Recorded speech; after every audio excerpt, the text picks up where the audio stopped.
हरे कृष्णा राधे राधे। देवी लक्ष्मी की भक्ति का दीप आपके घर सदैव जलता रहे। सुख समृद्धि धन वैभव का लाभ सदैव आपको मिलता रहे। इसी प्रार्थना के साथ माँ लक्ष्मी के श्री चरणों में एक जयकारा। बोलो लक्ष्मी मैया की जय। आज आपको रूप चौदस या नरक चतुर्दशी की कहानी बताती हूँ। रूप चौदस को नरक चतुर्दशी या काली चौदस भी कहते हैं। ये कार्तिक महीने में कृष्ण पक्ष की चतुर्दशी तिथि को आती है। बंगाल में ये दिन माँ काली के जन्मदिन के रूप में मनाया जाता है। काली चौदस के तौर पर दिवाली के 5 दिन के त्योहार में धनतेरस के बाद ये दिन आता है, जिसको हम छोटी दिवाली भी कहते हैं। इसके बाद बड़ी दीपावली मतलब लक्ष्मी पूजन अगले दिन किया जाता है और उसके बाद अन्नकूट और गोवर्धन पूजा आती है। बाद में भैया दूज। ये 5 दिन का उत्सव होता है ना। इस दिन स्नान आदि से निपटकर यमराज का तर्पण करके 3 अंजलि जल अर्पित किया जाता है। शाम के समय दीपक जलाए जाते हैं। तेरस चौदस और अमावस्या तीनों दिन दीपक जलाने से यम यातना से मुक्ति मिलती है और लक्ष्मी जी की कृपा मिलती है। उनका साथ बना रहता है, उनका आशीर्वाद मिलता है। अच्छा, एक चीज आपको याद ही होगी। कार्तिक स्नान नियम में एक नियम होता है कि हमें पूरे कार्तिक के महीने शरीर पर तेल नहीं लगाना चाहिए, पर रूप चौदस के दिन सुबह जल्दी उठकर शरीर पर तेल की मालिश की जाती है। कुछ लोग तेल में हल्दी, गेहूं का आटा, बेसन आदि मिलाकर उपटन बनाकर उसे शरीर पर लगाकर फिर नहाते हैं। नहाने के पानी में चिचड़ी यानी अप्पा मार्ग के पत्ते भी डाले जाते हैं। इस स्नान को अभ्यंग स्नान कहते हैं और ये बड़ा महत्वपूर्ण होता है और बड़ा अच्छा होता है। भगवान श्री कृष्ण नरकासुर का वध करने के बाद तेल से नहाए थे, तभी से ये प्रथा शुरू हुई है।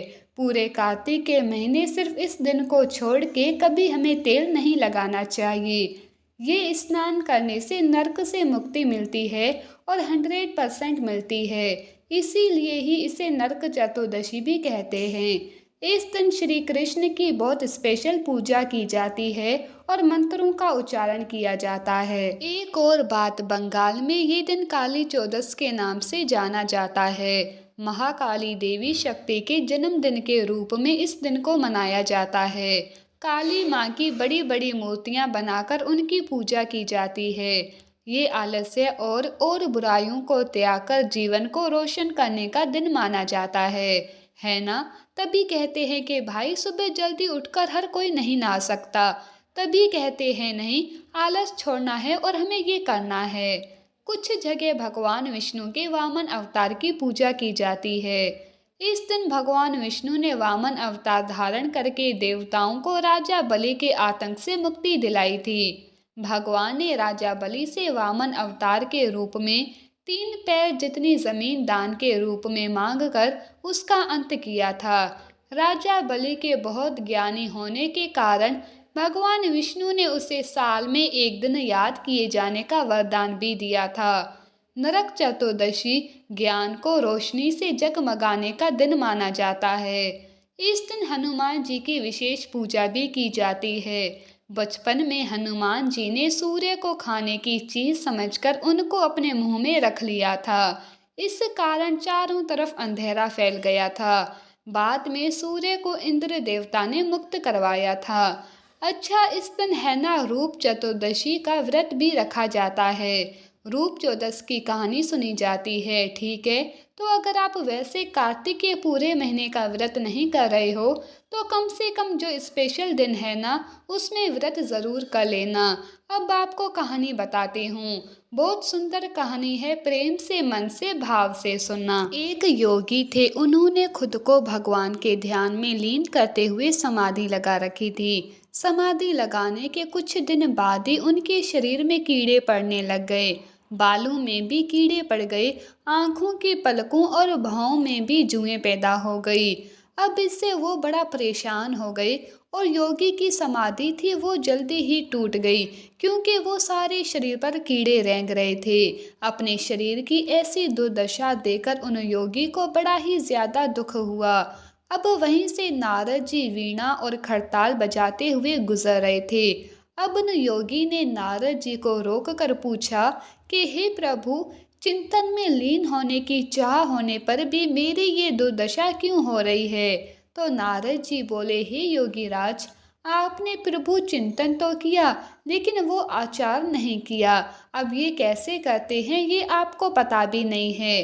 समाधि में लीन होने से पहले अगर देह आचार कर लेते तो आपकी दशा नहीं होती। तो योगी राज जी ने पूछा कि मुझे अब क्या करना चाहिए। तब नारद जी ने कहा कि आपको रूप चतुर्दशी के दिन सूर्य उदय में सबसे पहले उठकर शरीर पर तेल मलकर इसके बाद अप्पा मार्ग मतलब चीचड़ी का पौधा जल में डालकर उस जल में स्नान करना चाहिए।